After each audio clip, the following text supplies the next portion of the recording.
After studying this module, you will be able to understand the concept of privatization, identify the issues and trends of privatization, assess the impact of privatization on economic environment, and critically evaluate the different forms or methods of privatization adopted in India.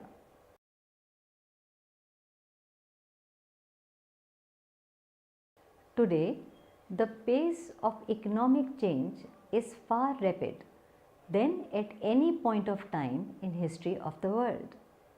With the passage of time, the economies of the world are getting further integrated and interlinked.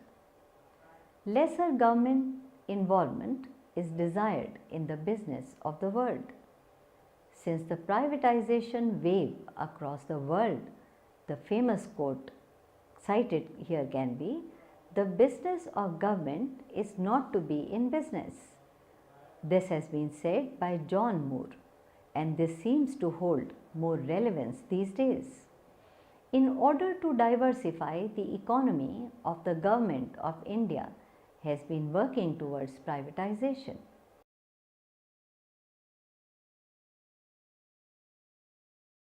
Let us begin by understanding the meaning of the word privatization. The transfer of ownership, management and control of an enterprise from the public sector to private sector is called as privatization. The main aim of the private sector enterprises is to earn profits. There are different names of privatization in different countries of the world, such as in England it is called as denationalization. In Australia it is called as prioritization. In New Zealand as asset sale program.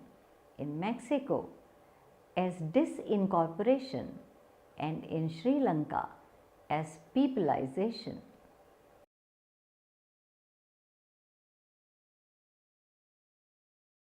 Let us understand trends and issues related to privatization. Since 1991, there had been a marked change in the perception towards the role of public sector in Indian economy. Some economists argued that the financial crisis in the year 1991 was the result of inefficiency and ineffectiveness of public sector enterprises. Insufficient growth in productivity, poor project performance, lack of continuous technological upgradation, inadequate attention towards research and development, and low rate of return on capital investment were the serious problems associated to public sector enterprises. As a result, rather than being an asset to the government, public sector enterprises have become a burden. Consequently, the new industrial policy of the year 1991 advocated privatization of public sector enterprises. In order to achieve privatization, the government adopted the route of disinvestment, that is, the sale of public sector equity to private sector and public at large.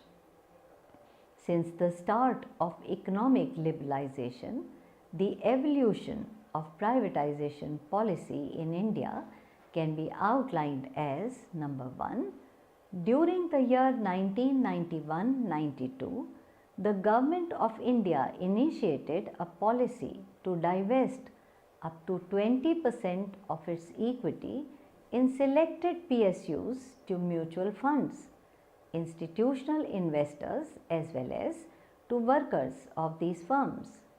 As a result, the shares of different PSUs are bundled together and sold to domestic financial institutions.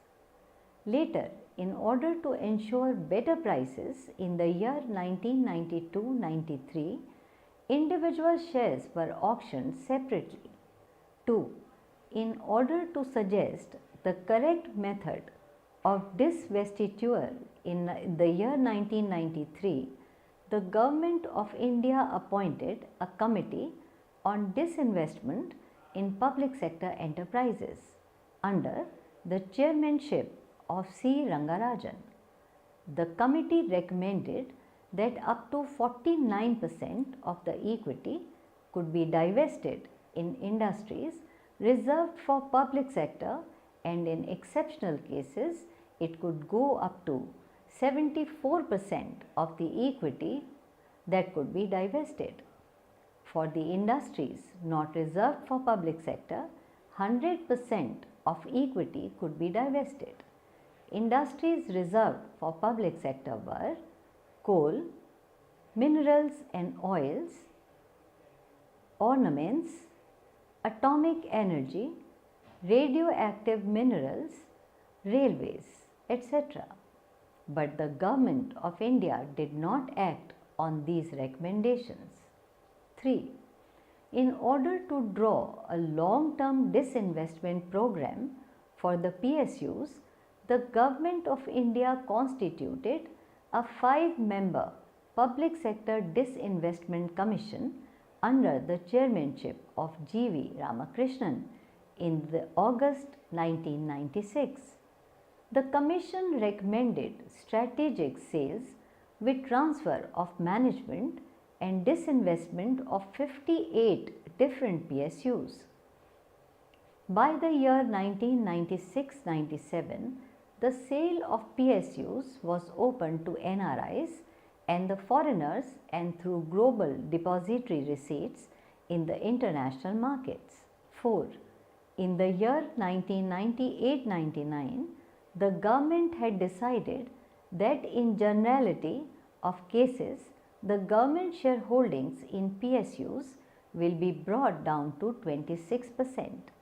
But in cases of strategic considerations, the government will continue to retain majority holdings, and in all the cases the workers shall be protected. 5.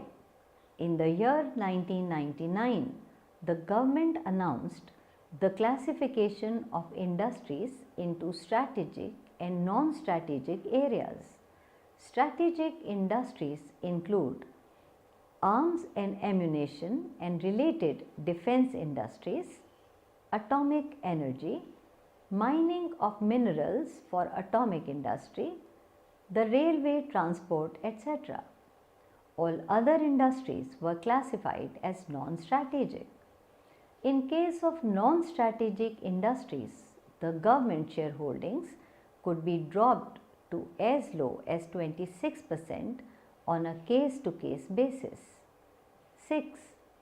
Up to the year 2001, in some cases the government stake dropped even below 26%. 7. In the year 2003-2004, the Supreme Court legitimized the privatization procedure and refused to second guess the government with respect to privatization policy. 8. From 1st April 2005, the government approved the constitution of a national investment fund that comprises of the proceeds from disinvestment of public sector undertakings. The fund is managed by public sector financial entities. 75% of the returns of the fund can be applied to promote education, health and employment, whereas the remaining 25% can be applied to meet the capital investment requirements of the profitable and revival public sector units. 9. The Finance Minister announced the intention to disinvest 10% of the government-owned equity in BHEL. However, this move was dropped after the protest from left parties. 10. Another attempt was made in June 2006 regarding the sale of 10% stake in two profit-making non-Navratna companies like NALCO and in Orissa and NLC in Tamil Nadu. However, the move was dropped because of indefinite strike by NLC workers. 11. The Prime Minister decided to keep hold on all the disinvestment proposals and decisions pending further review on June 2006. 12. However, the interest in disinvestment has again revived, and during the year 2009-10, the government expressed its intention to raise rupees 1,25,000 crores through this means. The shares in many PSEs like Oil India Limited, NHPC, NTPC and REC, that is Rural Electrification Corporation, have been sold. 13. In the budget for the year 2010-11, the Finance Minister had kept a target of rupees 40,000 crores for disinvestment.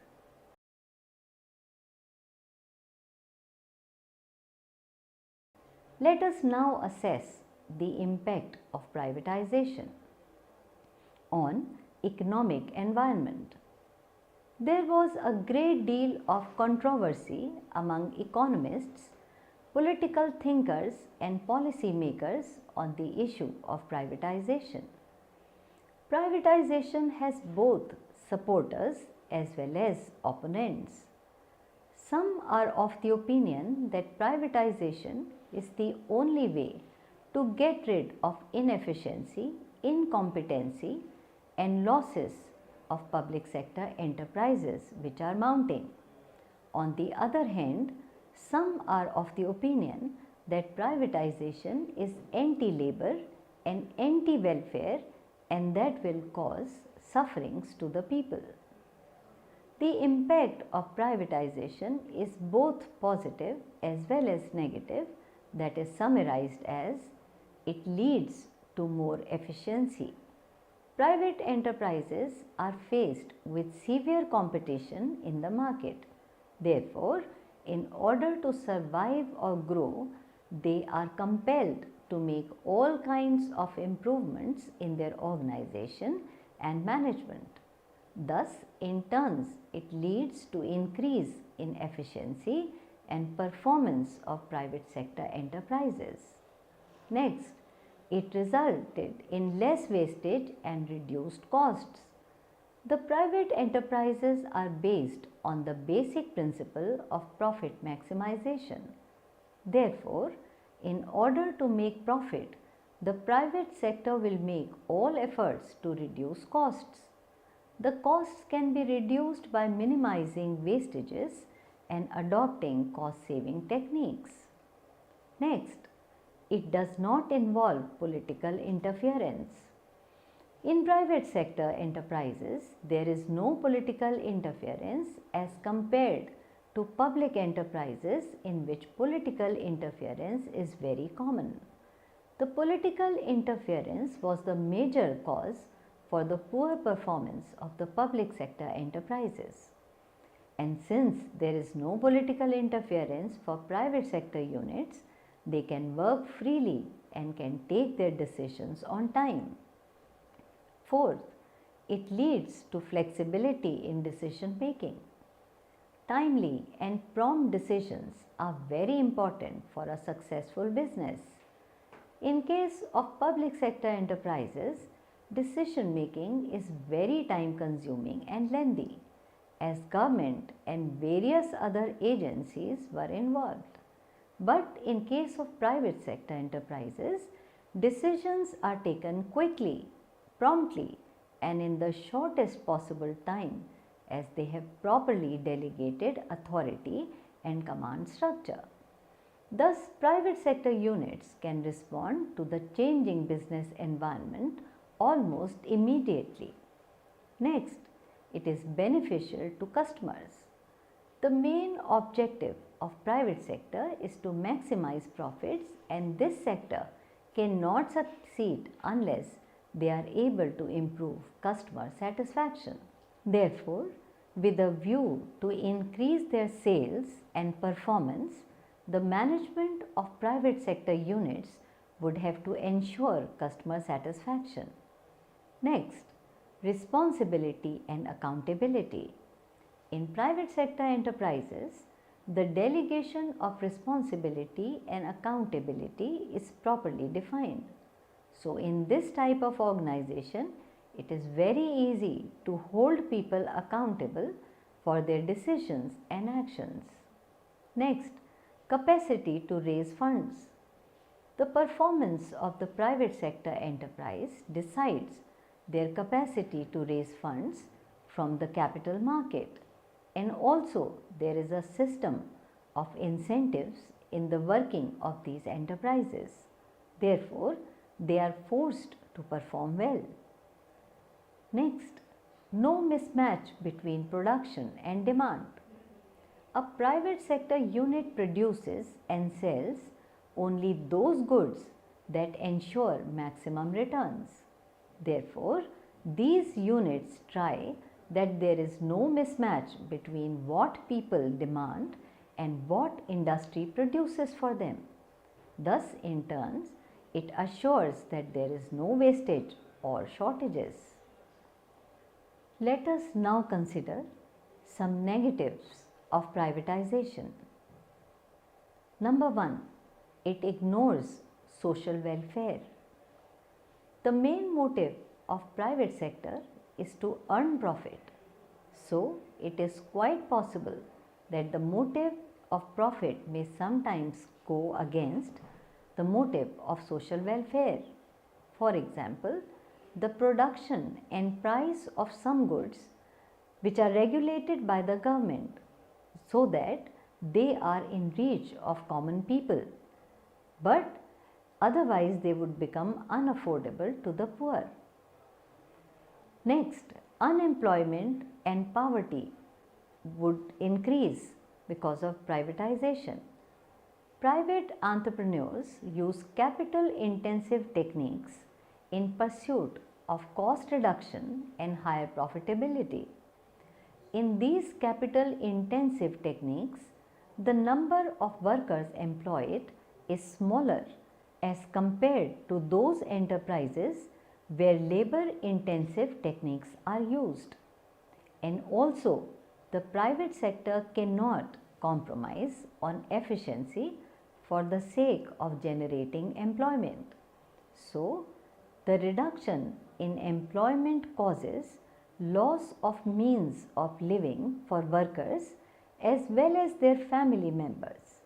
This would result in spread of poverty.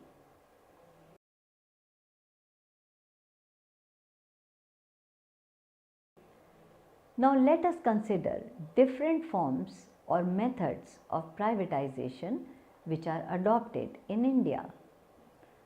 The different forms or method of privatization are initial public offering, referred to as IPO.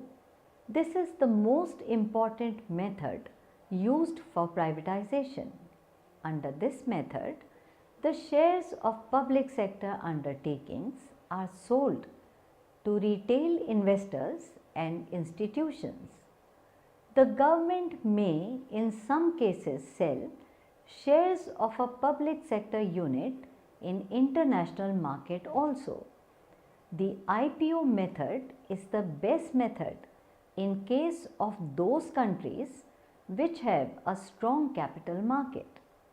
This method provides many advantages which are: number 1, it ensures wide participation of retail investors. 2, it is likely to face less resistance from the PSU employees as there is continuity in the management. 3, it can be used to offer shares to the employees. 4, it can be employed successfully or usefully in those cases where the government wants or desires to raise resources but does not want to lose control of the enterprise. The various problems faced under this method are: number 1, the main problem of this method is the problem of valuation, that is, what should be the price of the share. Since in most countries the shares of PSU are not traded on stock exchanges, it is not possible to find out the right price at which the government should sell the shares of the PSU. Because of this problem, the government of India actually obtained much less through disinvestment as it could have otherwise. 2. This method cannot be adopted in small countries with weak capital markets and institutions. Strategic sales. In this method, the government sells its shares in the PSU to a strategic partner. As a result, the management passes over to the buyer. The various advantages of this method are: number 1, the performance and efficiency of the enterprise is expected to improve as the private partner introduces better management practices on the one hand, and the unit is freed from the government shackles on the other hand. 2. The government may realize a better price as the strategic partner may be willing to pay more because of the synergy he perceives in combining the PSU business with his own existing business. 3. The strategic partner would be willing to inject more capital into the PSU and modernize its business operations as he would be keen in generating profits. 4. Loss-making PSUs will be unattractive to the public, whereas a strategic acquirer can have the skills to turn around the business even after paying a reasonable price. 5. This method is most important method of disinvestment in small countries with weak capital and for those countries where shares of PSUs are not traded. The various disadvantages of this method are: number 1, this method is unfair as many ordinary citizens cannot participate in it. 2. The whole process of selecting a strategic partner and setting the terms of sale depends on the ministers and officials. Thus, the whole process is non-transparent and arbitrary. 3.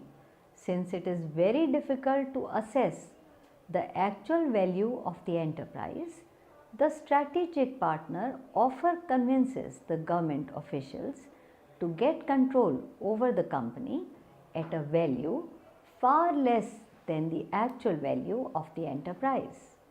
As a result, the government gets far less realization from the strategic sales vis-a-vis the actual value. 4. The acquisition of a PSU with a significant market share by a partner in a similar business can lead to a monopolistic situation which can be harmful to the customer interests. 5. There is a serious risk of employees losing their jobs as the strategic partner is likely to restructure the PSU business to align with his own existing business. 6. Once even a small part of the equity is sold to a strategic partner, other potential bidders will be put off, thereby lowering the value of the rest of the PSU's shares. Smaller countries, especially those in the former Soviet Union and Eastern Europe, have often relied more on the method of strategic sale to privatize their PSUs. This is due to the reason that most of these countries did not have well developed capital markets and also the shares of the PSUs were not traded. Let us now discuss the next method, that is sale to foreigners. This is a variant of the strategic sales method where the buyer is not a domestic company but a foreign company. In small countries, the amount of domestic private capital is often limited. Therefore, the government sells its stakes to a foreign company. Sales to foreign company is preferred as the expectation is that the foreign company will bring with it world-class technology and expertise to run the PSU. Government of India has done this in case of Maruti Udyog, where it has sold its stake to foreign collaborator Suzuki, which is a company of Japan. Next, we will understand the other method, that is management employees buyouts. In this method of privatization, management and employees themselves buy major stakes in the public sector undertakings.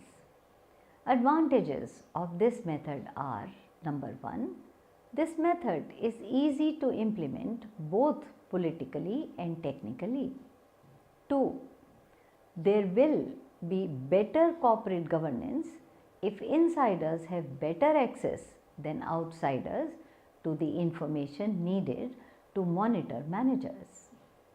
Disadvantages of this method are: number 1, government may tend to charge low prices to insiders and thus realize less revenue.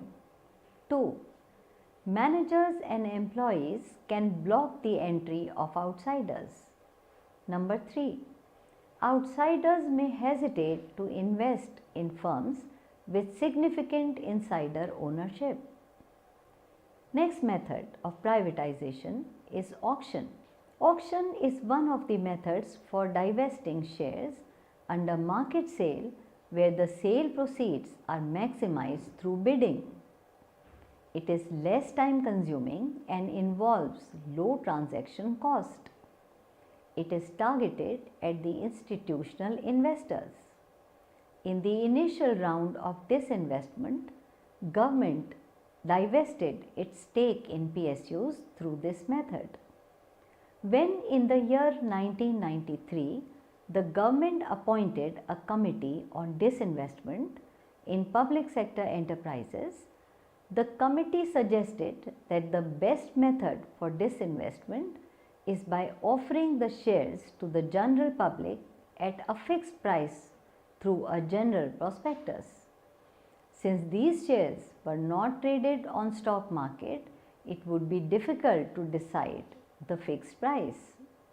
Till a normal trading atmosphere is created, the auction method with wide participation may be adopted. The Government of India basically adopted two methods of disinvestment. Number 1, selling of shares of selected public sector enterprises. 2, strategic sale of a public sector undertaking to a private sector company.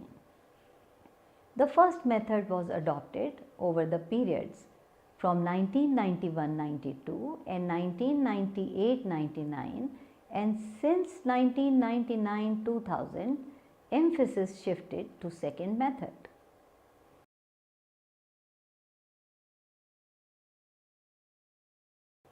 Let us now summarize what we have learnt in this module. The transfer of ownership, management and control of an enterprise from public sector to private sector is called privatization. The new industrial policy of 1991 advocated privatization of public sector enterprises. Privatization has both supporters as well as opponents. Some are of the opinion that privatization is the only way to get rid of inefficiency, incompetency and mounting losses of the public sector enterprises. On the other hand, some are of the opinion that privatization is anti-labor and anti-welfare that will cause suffering to the people. Initial public offerings, strategic sale, sale to foreigners, management employee buyouts, auction are the methods used or forms used for privatization. Under the initial public offering method, the shares of public sector undertakings are sold to retailers, investors and institutions. In some cases, the government may also sell shares in international market. In strategic sales, the government sells its shares in the PSU to a strategic partner.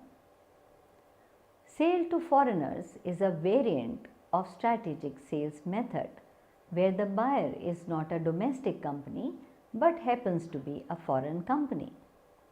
Under the management employee buyout method, the management and employees themselves buy major stakes in the public sector undertaking. Under the auction method of privatization, the sales proceeds are maximized through bidding.